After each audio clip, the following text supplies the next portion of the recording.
here in Rochester, Fulton County Museum. Fulton County Museum. I appreciate your taking time out of your schedule to meet with me. And what we want to do here is talk about the 1838 Potawatomi Trail of Death. And the first thing I want to know is what events led up to this. What events led up to this happening? Well, several treaties were written. In fact, 9 treaties were written in Fulton County on the Tippecanoe River in 1836. And in each of these treaties, they agreed to go west in 2 years. Well, the problem was that not all the people signed the treaties and not all of them agreed. The ones who signed the treaties got paid and the others didn't. And there was, divisions, different opinions, and Chief Menominee refused to go west, and he became the leader of the resistance. So his village grew from 4 wigwams to over 100 wigwams because people, the Potawatomi, said, well, if he's not going to go west, I don't want to go west either, so we'll just move to his village and we'll all be together. The problem is that put them all together then when they went to round them up. There they were, 100 wigwams, and the governor of Indiana had been told that there was going to be an Indian uprising because somebody had burned some Indian teepees, and then some Indians had retaliated by kicking in the doors of a cabin. So the governor of Indiana, David Wallace, came here to Fulton County and up into Marshall County to the area and talked to people and decided, I better remove them before it gets real bad. But now this is in 1838. Yes. All right, now how is this connected to Andrew Jackson and the 1830 Indian Removal Act? Well, Jackson had signed that act, and so there had been a number of removals already. But this was the worst removal, and it was also the best documented removal. So I've got a number of things here to show you that were written and published about the Trail of Death. Of course, at the time it wasn't called a Trail of Death. They didn't know that people were going to die. It was just called an immigration. They didn't even call it a removal. But David Wallace appointed John Tipton, then a general, the Indian agent from Logansport, to come up and round them up and force them to leave. And that's what happened. They were marched then at gunpoint down Rochester's main street, September 5th, 1838, marched at gunpoint. Okay, now, in knowing that, September 5th, 1838, and they were marched out of here by gunpoint, what was the significance of that, by marching them out of here by gunpoint? I mean, was there some kind of a message that the governor of Indiana was trying to communicate? I think he was certainly trying to let all the Indians know they were going to have to leave because it was his desire to get their land and sell it and then dig canals. And you know what happened to the canals then. That didn't last too long, maybe 30, 40 years. And then the railroads bought up the canals and the railroads took over, and now the railroads are having problems. So it kind of didn't work out for making anybody rich or anything like that. So the whole game was to basically get the Indians off the land. Right, so settlers can move in and become farmers. But the Potawatomi had already become farmers. They did everything that the government told them they should do in order to stay. But the government just didn't want them to stay. Why? They wanted their land so they could sell it and then dig the canals. I know at that point in time in history, nobody had any rights, especially when it came to looking down the barrel of a gun. Mm-hmm. But now you mentioned that there were a series of 9 treaties. How far back are we going back in looking at those 9 treaties? Oh, they were in 1836. We have a copy of Kapler's treaty book, and all the treaties with the Indians of the United States are in that book. It's a big, thick book. Okay. I should have brought that. And we've looked at each of the treaties, and that's why I say they all end with saying that they were to move west in 2 years. So 1836, see, 2 years would be 1838. Okay, I mean, there were a series of treaties going way back, though. Oh yeah, there were many treaties. At first, the treaties gave the land to, they gave a reservation to different chiefs, and they would, the Indians would sell maybe thousands of acres, and they would get maybe 1,000 acres or half a square mile or whatever for the chief and so on. But then they had to go back and make treaties again to get the chiefs to give up those lands that had been given to them on a reservation. So Fulton County had 3 reservations. I'm not sure how many Marshall County had. I know Tippecanoe County had several. Every county had several reservations. Are there any reservations left in Indiana right now? I don't think so. I think that the last one was the Miami Reservation, and I think it lapsed or whatever in the 1930s maybe. I'm not an expert on Miami. Sure. Just So Potawatomi. the whole idea behind the treaties was to take more land and then Right. come back and rewrite it and take some more land and more Right. land. Till they got them all moved west of the Mississippi River. That was their plan. All right, so now, why did you get so enthusiastically behind the idea of having the Trail of Death documented to the point of being a national register? In 1988, which was the 150th anniversary of the Trail of Death, we were contacted, well, or actually I contacted George Godfrey, who was a Potawatomi, who wrote a letter to their tribal newspaper, the Haunikan, saying that he knew this was the 150th anniversary and he thought something should be done to commemorate it. And so I wrote to him, and we've been working together ever since. I got a picture of George Godfrey here. Okay, I'll go ahead, please. It's okay.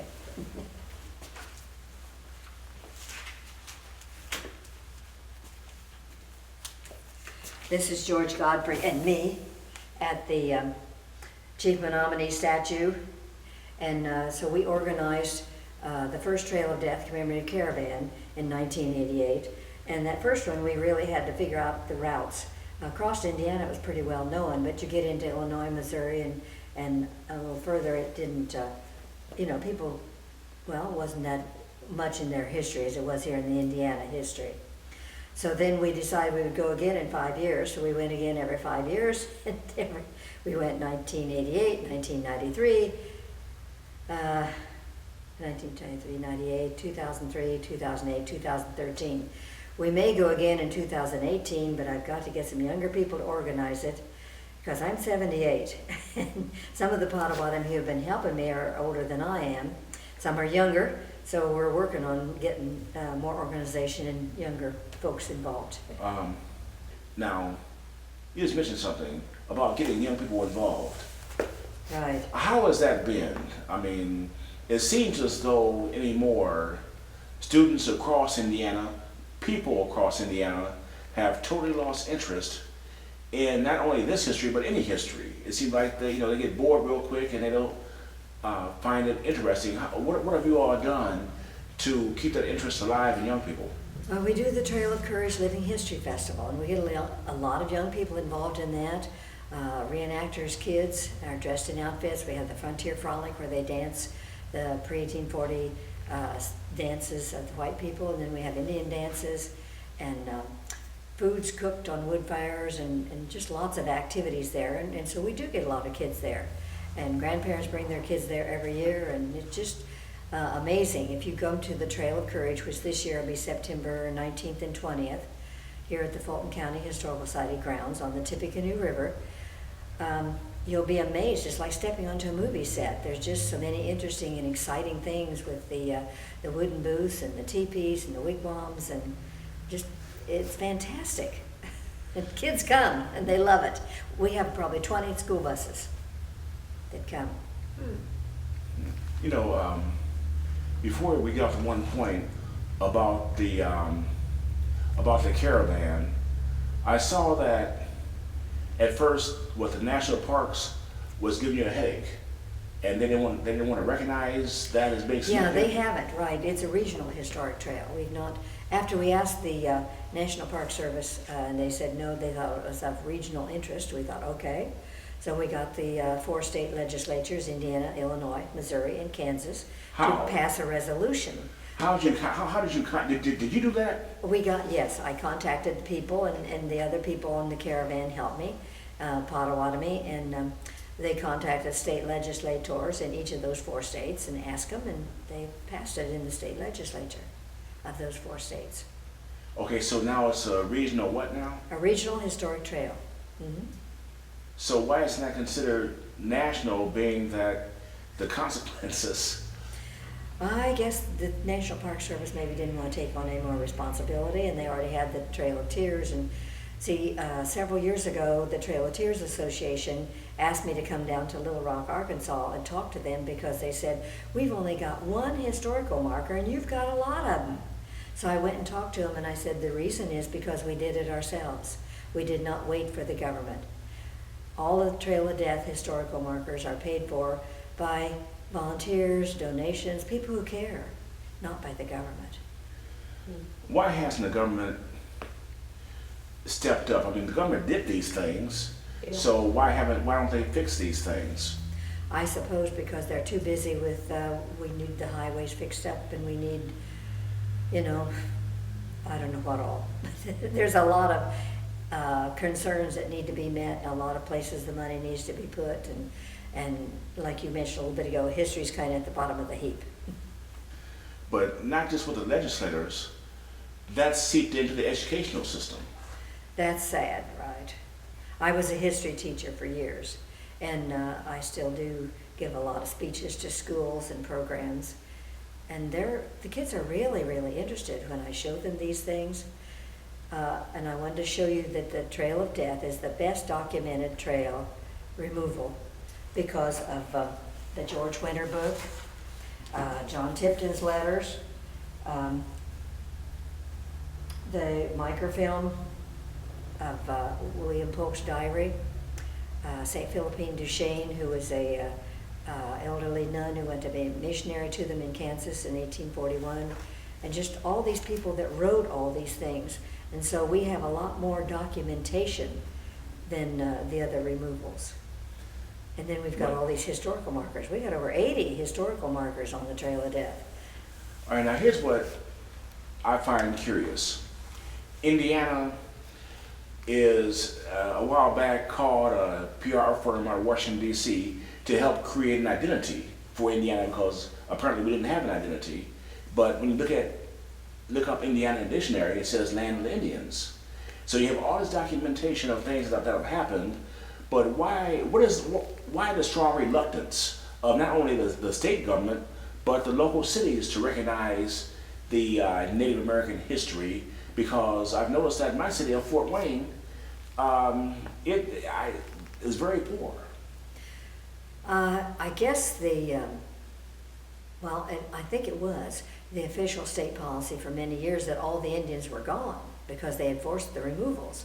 And so the Indians who stayed didn't want it known that they were Indians because they were afraid they would be forced to leave. So on the census, they just put white. And so Indiana got that impression that they were all gone, but actually Indiana is at least 10% Indian, American Indian. So what have you done to combat the John Wayne image, so to speak, of Indians? Or I mean, I still find books right now where the name Savage is still in there. And all these derogatory terms, not just redskin, but a whole lot of things. Have those names had an impact? I mean, I know I'm not asking you to speak for all Native Americans across Indiana, but just from your field, how has that stigma not affected them psychologically or socially, for that matter? I can only speak to the history of it, and I know that the four sacred colors of mankind, the four races, are black, white, red, and yellow. And it's a color, and as long as you take it as only a color, it's probably, I don't know. I really don't want to get into that because I don't want to get into any fusses. And I know historically that redskin probably originated as simply a color, and then went on from there. Okay, because right now we're having a Yeah. humongous Right. discussion in Fort Wayne. Let me ask you this. Now, when I read about you, it said that you were both a historian and genealogist. Mm-hmm. How did both those disciplines become ignited within you? How did that happen? Well, at the Trail of Courage, we honor a different Potawatomi family each year that had ancestors on the Trail of Death or who signed treaties in Indiana. And each year then I interview them and write the family history for them and with the information they supply. And it's published in the Rochester Sentinel. And we do a little, we call them community postal things here, and have them for sale there for $1. Which tells the history of that particular family. So we're into genealogy as well as history, and we've also contacted and been with the descendants of William Polk, who was the federal conductor on the Trail of Death, and we have his White House here. See, he was the first white settler in Fulton County, and he was the surveyor of the Michigan Road. So his White House was over there on Old 31, which was the Michigan Road. And then that was donated to the Historical Society, and we moved it over here. And we have descendants of William Polk that come and host that house during the Trail of Courage. And so we're just very much into both history and genealogy and putting the two together and honoring people for their pioneer ancestries and what their ancestors did. Because I noticed that from my own experience that a lot of times when you're speaking with historians, they're solely one perspective, as are genealogists. And a lot of times they don't share that broader perspective of I'll say in my case anyway, where I've noticed that my Hackleys were, the things that they were involved with paralleled U.S. history. Mm-hmm. You know, because they were in the military, mm-hmm. fighting Indians and having slaves. And I found that really interesting, and I think that when you have that type of an outlook of combining history and genealogy, that it gives you a peculiar perspective. I think it gives us a deeper perspective because I was surprised too to find out that many of the Potawatomi had married black people and that they were all treated the same. However, I have heard that the Cherokees were expunging the black people from their tribal roles because they said they weren't really Cherokee. So that's another whole argument. I just know what I've read. Yeah, and I found that a lot of those things go back to a divide and conquer type mm-hmm. of a thing, where at once upon a time the U.S. government would try to make sure that none of the groups that they were subjugating became allies. Right. Well, you know, the Pope came to South America, Pope Francis, and just a week or so ago he was in Brazil, and he apologized to the Native Americans for the cruelties of the Catholic Church. And he's coming here to Philadelphia, I think it's September 27th. Well, the Archbishop of Philadelphia is a Prairie Band Potawatomi, Charles Chaput. And this is very interesting that the Pope is coming here and hosted by a Potawatomi Archbishop. He's the first Potawatomi Archbishop ever in the United States.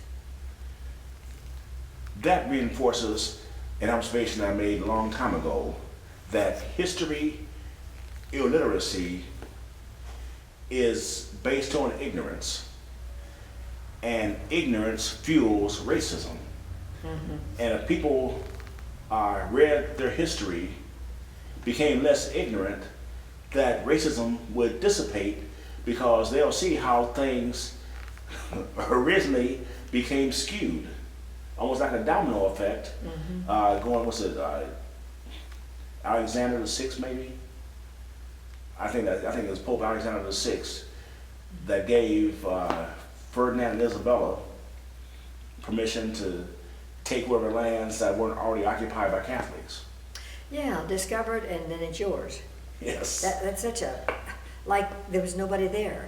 There were people living here. There were millions of people living here. And yet the white people came in and said, it's ours, it's ours.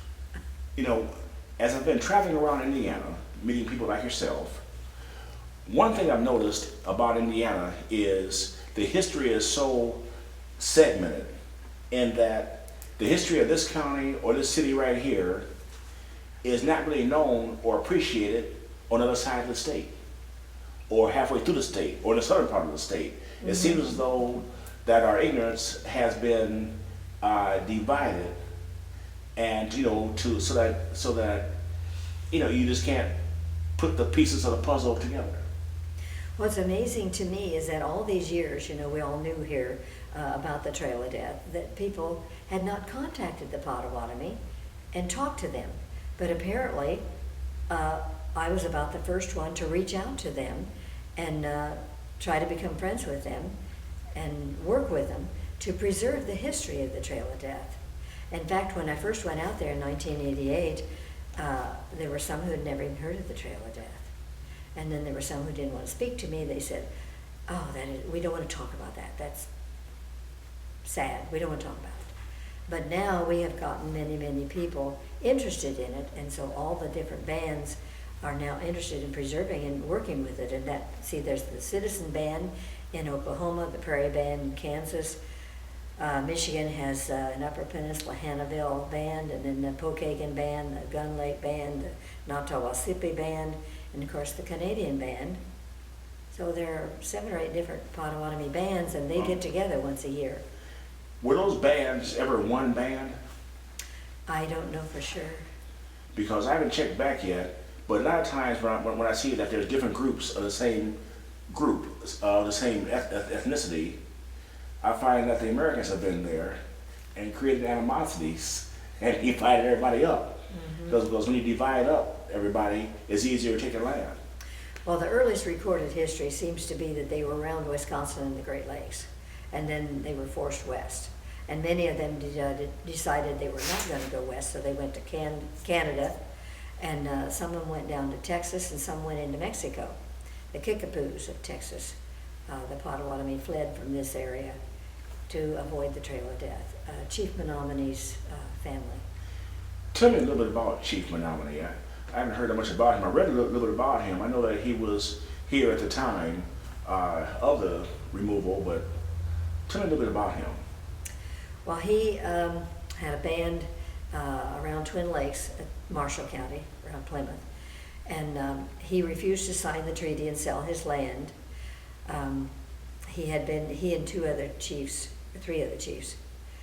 had been given, I forget how many acres, and that was their land, and then he refused to sign, and they refused to sign too, but later the others decided they would go ahead and sign, because they figured if they didn't, they'd lose it anyway.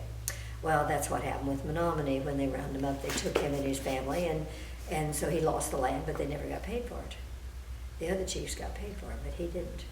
Then some of the chiefs went to Washington, D.C. in 1837, and sometimes I've read that Menominee went too, but I'm not sure, because it's not well documented if he actually was with them. But there were some Potawatomi chiefs who went to Washington in 1837, and they went and signed another treaty and said that this is okay, what we did, because there was a lot of disagreement about whether those treaties done here on the Tippecanoe River were actually valid, because they'd given out so much whiskey to get them to sign it. They called it the whiskey treaties.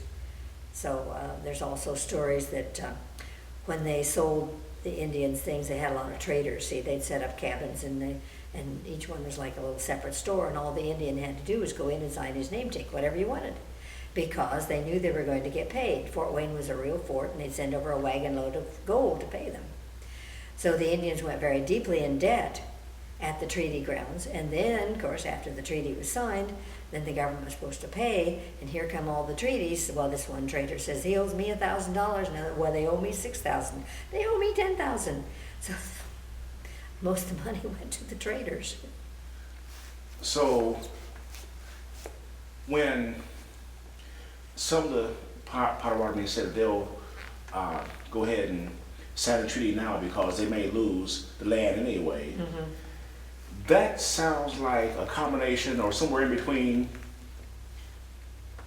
gangsters and the mafia in terms of tactics. Any accuracy in that? I mean, when somebody gives you a deal that you can't refuse, and that's what those treaties sound like. I mean, I'm trying to put things in a context of today's terms. I guess you could say that. I'd never thought of it before.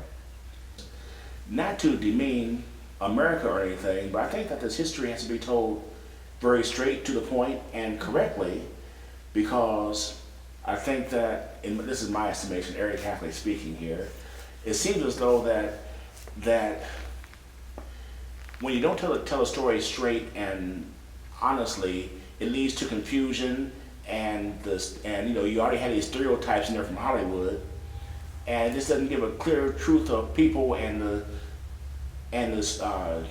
what people went through, you know, to still be surviving today. But have you noticed since the 1960s, when they had the big civil rights actions and everything, that the movies of Hollywood, the Western movies, have all portrayed the Indians in a better light? John Wayne's friendly to the Indians. Old buddies. I've known you for 20 years and we had good fights years ago. I'm kind of quoting McClintock. And all these movies began to change their perspective. It's not like the old movies. Well, anytime a stereotype starts, Yeah.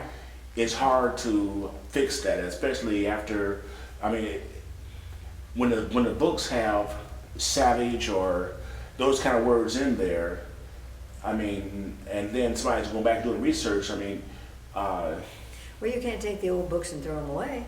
no. No. What can we do now in the future?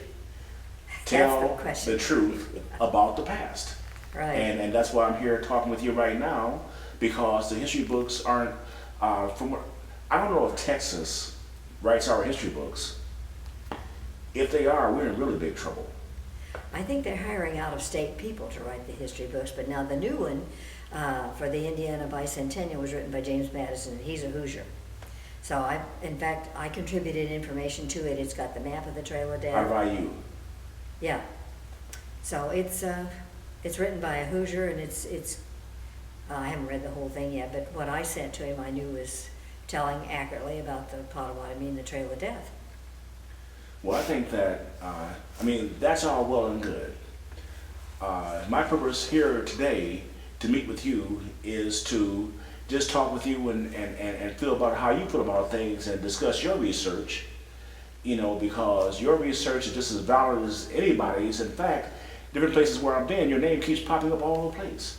I've been researching and writing for years. Okay. About 30, 40 years. Yeah, people have you know, been asking me, have I met you yet? You know, this whole thing, I mean, now you're not Potawatomi. No, but I was adopted by the Potawatomi in appreciation for all my work. But again, My husband too. but when you were a kid, I mean, what was it that ignited that desire in you to go in this direction and share these stories and get deeper in the, you know, especially when you see that something isn't known and then you take the initiative to bring things to light. That's not easy. I got interested in history sitting on a bale of hay, listening to the old farmers talk. They would tell the most fascinating stories, and I would start to write them down. And when I was in college, I would write down those as themes, and I'd get an A+ theme, just telling a story that an old farmer had told me. So I got interested in history. I became a history teacher, and then I became president of the Fulton County Historical Society in 1971, and began working, you know, to preserve the history of this county. And I was president for 30 years, retired in 2001 at the age of 65. And I've continued as a volunteer, and I write a history column for the Rochester Sentinel every week. I publish a number of books and edit newsletters and do a lot of research. I love history and I love to write. You know, what is it about history, not so much about the Potawatomi struggle or anything like that, about the discipline of history, because again, you know, so many students today, that's boring, that, you know, we need to live for today and forget about the past. I mean, you hear all those kind of things. Because the way the history is being taught, you need to make it a story. When it's a story, it's interesting. Think of sitting around the campfire at night and telling stories. That's what history is. And so I get into all these stories, and that's what I write, and that's what we tell. And it's fascinating, and people love it. And that's what happens at the Trail of Courage each year. So that's why I say that the kids love to come to the Trail of Courage. In this Trail of Courage, are other people that aren't Potawatomi invited to this? Oh yes, it's a public event. We have 18,000 people there over 2 days. And then Friday we have school tour day, and a lot of schools bring school buses full of kids. And we have music and dancing on 2 stages, historic programs all day, contests, tug of war, like the Mountain Man tug of war, canoe rides on the river, It's a fun event. You better come. No, I've been in a canoe. I was in a canoe in Fort Wayne. Well, you don't have to go in a canoe. Just come to the Trail of Courage. Yeah, I thought You'd like that. apple dumplings, wouldn't you? Yes, but I thought I was going to die. We're out there in that river. I said, I don't know, if I fall in this water, shoot me, because the water was so nasty. You know, I'm worried about drowning. I'm worried about getting infected.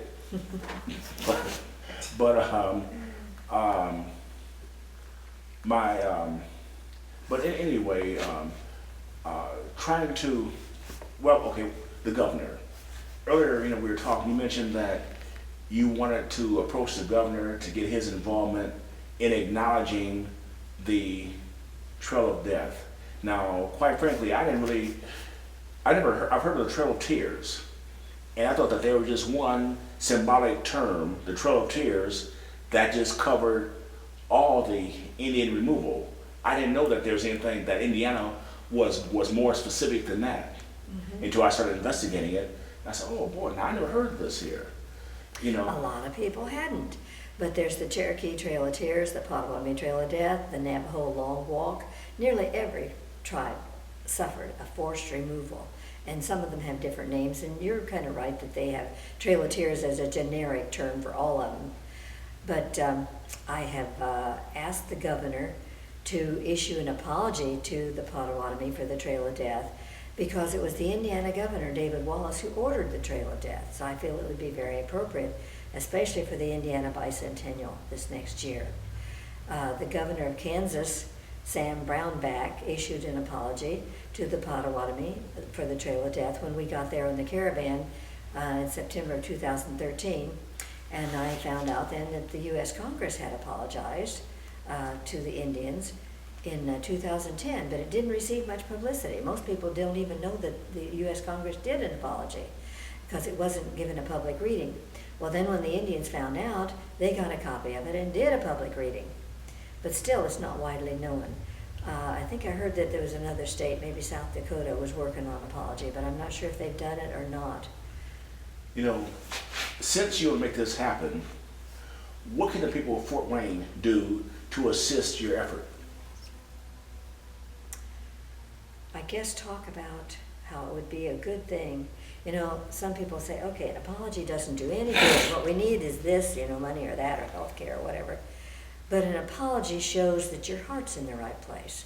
It shows that you really feel differently about it from what people did back many years ago. An apology from a politician? Well, it would show how he feels too.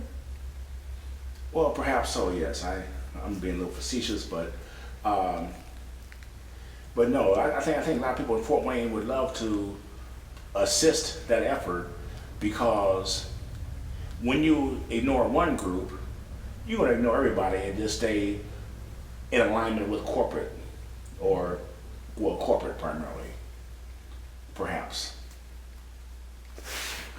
Well, I don't know. Should I ask them all to write to the governor? Is that what you want me to say? Well, I just know that, it wouldn't hurt, I suppose. well, in my travels around the state, I'll definitely spread the word, because I'm going to another 3 or 4 cities, and that's something that if you can make 4 states of people follow your will and get something done for the region, getting people across Indiana to unite behind a cause should be a cakewalk. Well, it should be possible, let's put it that way. It's not going to be a cakewalk. Won't be a cakewalk. Everything is hard. I've never done anything yet, but what? You think, oh, that's going to be easy. No, it's not. It's hard. But we've been working on this for many, many years. And I'm hoping to get this accomplished before I leave this earth, that the state of Indiana will apologize to the Potawatomi for the Trail of Death. Then, they probably should apologize for all the removals. Maybe that's what we should do, is make it a generic apology to all the American Indians who were forced to leave Indiana. Maybe that's what we should do. Well, when you say it like that, I think that everybody who's been forced to remove Indiana should be apologized to. I went back and read the Indiana Constitution and a lot of its articles and what have you, and I found that in 1851, that as blacks were coming into Indiana, because slavery was still a legal thing going on, and blacks had to, they were charging blacks up to a $500 bond just to travel through the state. And it was called the recolonization movement, where when the Africans or the blacks paid the bond money, that money was going to be used to send them back to Africa. So good old Indiana here, which I love. In 1860 they had that? No, 1851. Oh, 1851. Yeah, right after the Indiana Compromise. But yeah, and they were going to send the Africans back to Africa. So Indiana's plan was to get rid of the Native Americans and get rid of the... You'd have thought the natural thing would have been to send the Germans back to Germany and the English back to Britain and so on. Well, that'd be some. Well, that's a whole other story there. But no, that's why history is so fascinating. Right. Because when you step outside the box, my quest is to show that we have been programmed to be history illiterate and not know one another's backgrounds. I don't know. I mean, otherwise, how do you account for nobody knowing each other or their histories not being interested in it? I mean, it has to start from maybe the governor level through the school systems, because there's no urgency and they don't see a need, apparently, to be inclusive in that way, even though we're talking about more inclusion going on right now. Multiculturalism they talk about. Multiculturalism, but a minute ago you said something else that triggered a thought, but I lost it real quick, was the fact that it had to deal with inclusion, and that a lot of times your histories brings up bad feelings between people, So therefore, let's not talk about it. Let's just forget about that, and we'll hug now and go forward. But at the same time, when you forget about what has happened here, or one group forgets about what happened, this here is still going on within yourself and within your people due to the socialization or the psychological anguish that we had to go through. And a lot of times people ignore the consequences of those treaties, or moving from here to here to here to here to here all the way out west. I mean, that has to at some point take a toll on you here to break your spirit perhaps, or drive you in a certain way. Well, Andrew Jackson had no idea what he was doing. He said, just like our ancestors go in, covered wagons and different, traveling, so the Indians can go west. But the thing was that the settlers had planned to go, and they had everything in their covered wagons that they needed, the plows and the seeds and everything and their clothing. Well, the Indians were given like maybe 15 minutes to gather up what you was going to take with you. And then they loaded them in wagons, and they had kettles and stuff that they took so that they could cook. And it was completely different. Because when there's a forced removal and you don't have time, it's like I would ask the students when I give them talks, say, what if soldiers came to your door and said, you got 15 minutes to get out of here? What would you take? You probably wouldn't even have time you wouldn't be able to think, what should I take with me? Of course, we've got a lot of things, but in those days, they only had a few things, like maybe grab your knife and your corn or whatever you had around the place there and take it with you, and clothing. But they did have trunks full of stuff, too. So the chiefs, I know, had trunks. Right. And as you wind down here, there's a couple more things that have always been on my mind. Why don't we know about the greatness of all the different chiefs throughout Indiana? Because Indiana, when the Potawatomi were part of the Northwest Indian Confederacy. But that Confederacy almost destroyed the American hope, the American manifest destiny and all that. Almost destroyed that. It doesn't read like that in the history books. I mean, the victors write the history. Yeah. But something, what I'm finding is, even though that's a fact, nobody tries to correct the history, even though they know that it's misleading or incorrect. Yeah, they should give more time and space to Tecumseh and his movement. And what a brilliant thinker he was. He wanted to have an Indian state. So that, as all the United States, just have one state for the Indians. But he couldn't even convince all the Indians. And something else about Tecumseh. When he said that he was going to travel to Alabama, well, I don't know if he said Alabama, he didn't say Alabama, but he traveled to where Alabama is to round up different tribes to come back here and fight William Henry Harrison. How would he know where Alabama was? I mean, how did they know? Oh, he went to the Choctaw. He went to the different tribes. Yeah, But- it wasn't a state, he was going to the tribes. But how would, at that point in time, as far as we know, I mean, there's no maps, how would he know where anybody is located? How did they communicate the different tribes know where they were? I've always wondered about how Yeah, did they do I'm that? not sure if the Indians had maps or not, but the white men did, and they had Choctaw and all the different tribes located on their maps.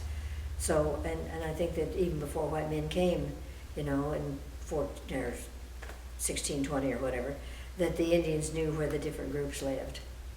So, even without a map. And I don't know if he rode there by horse all the way, but that's diligence. To ride halfway across the country on a horse. Right, he was To- really into it. He wanted this to happen. He felt like it was the salvation of his people and their way of life. He was really a sincere person. That kind of conviction anymore is apparent in you to get things done the way that you have gotten things done. I don't know, that's just a God-given spirit. But anyway, I appreciate your taking some time out to help enlighten the cause here, because I'm just seeing that there's so much fascinating history across Indiana, and it is not boring at all to go to these different places and have people talk about their surroundings. It's really quite interesting, and I don't think it's too late to correct the story. I don't think it is either. They asked me to come a lot of times and give talks to senior citizen dinners and people of all ages. So I think that there is a lot more interest in history than maybe is just apparent on the surface, because there's a lot of living history festivals, not just the Trail of Courage, but Mississippi 1812, the Feast of the Hunter's Moon, but Fort Wayne, the Johnny Appleseed Festival, and a lot of very, very interesting events that are trying to show what really happened.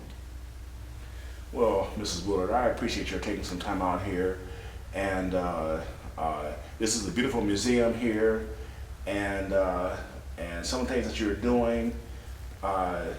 Speaking for myself, we would love to be part of what you're doing, especially when it gets to getting a message to the governor, because I've had a chance to talk with our city council in Fort Wayne, and most of them are history literate, and it's got to start somewhere, like you said. So anyway, is there anything else that you want to share here before we close down about something I didn't touch on that you want to be told? Well, I would like to show you some of these Oh, books. please, absolutely. Each time we go on the Trail of Death caravan, I filled notebooks full of information, and someday I'm going to put it all together as a book, because there's a lot of stuff. So we're doing Trail of Death regional historic trail signs, and we've done them across Indiana from, Marshall County, Fulton, Cass, Carroll, Tippecanoe, and Warren counties. We're done. We got those clear across Indiana. And we got some of them in Illinois, some in Missouri, and then we got them in Kansas, because that's just 2 counties. So we're done with Indiana and Kansas. We're still working on Illinois and Missouri to get these signs up. Now, these signs are along the Trail of Death. Yes, they're. Now, are these highways anymore? How are they, what roads, are these back roads, or what are they exactly? Well, as near as we can figure where they actually went, like in Carroll County on the Towpath Road, because that's where they were digging the canal at that time, and we believe that's where they went. Pretty much in Indiana we can tell exactly where they went, but in Illinois and Missouri, it's a little bit iffy on some of the places. But the diary, William Polk's diary, tells where they camped each night, and sometimes it gives a town, and then other times it'll say the property owner. So we would like to find the receipts from the Trail of Death, because William Polk sent his son ahead, and so each day he would go ahead and would find the place for them to camp and buy cows or whatever they needed to butcher, and grain and feed for the horses and whatever he could find. So he had to, anytime you spend government money, there's got to be a receipt. Those receipts have to be in Washington, D.C. in the archives someplace. We've been hunting for them for years and haven't found them. You mentioned the name Polk a few times. Was this guy related to the president? There's some, if you go back far enough, yeah. He's not closely related, but it's the same family, yeah. Okay. President Polk was several years later, and there was a General Polk in the Civil War. But this was William Polk, who, as a child, he had been kidnapped by the Indians, and I think I mentioned to you that he learned to speak Indian because he was with the Indians for about 18 months, and then his father got the family back together, and he was known as a friend of the Indians all his life. He became a missionary to the Indians. He helped to write the 1816 Indiana State Constitution, and he was a judge, and he just did a lot of stuff. Commissioner of the Michigan Roads, he surveyed the Michigan Road through here. He built the first frame house in Fulton County, and we have that here at the Fulton County Historical Society grounds, the White House here. And the tornado didn't touch the Polk House. The other day, it took the round barn and some others, but it didn't bother the Polk House. One last thing here I do want to touch on is that all this Indiana history and what has happened to the Potawatomi, but yet the enthusiasm and the friendliness that comes through your persona makes it really look like that you really do love Indiana. Oh, I do love Indiana. Yeah, very much. I wouldn't want to live any other place. My husband and I just took a trip out west in the state of Washington and on down to New Mexico and up through the Texas and so on. And to me, a mountain's just a pile of rocks. I prefer Indiana's farmland. Okay. Well, listen, thank you very much for taking some time out of your schedule and talking with us and trying to end this Indiana history illiteracy, because that has to stop, and we know how to stop it. So thank you very much. We'll all work together. Thank you.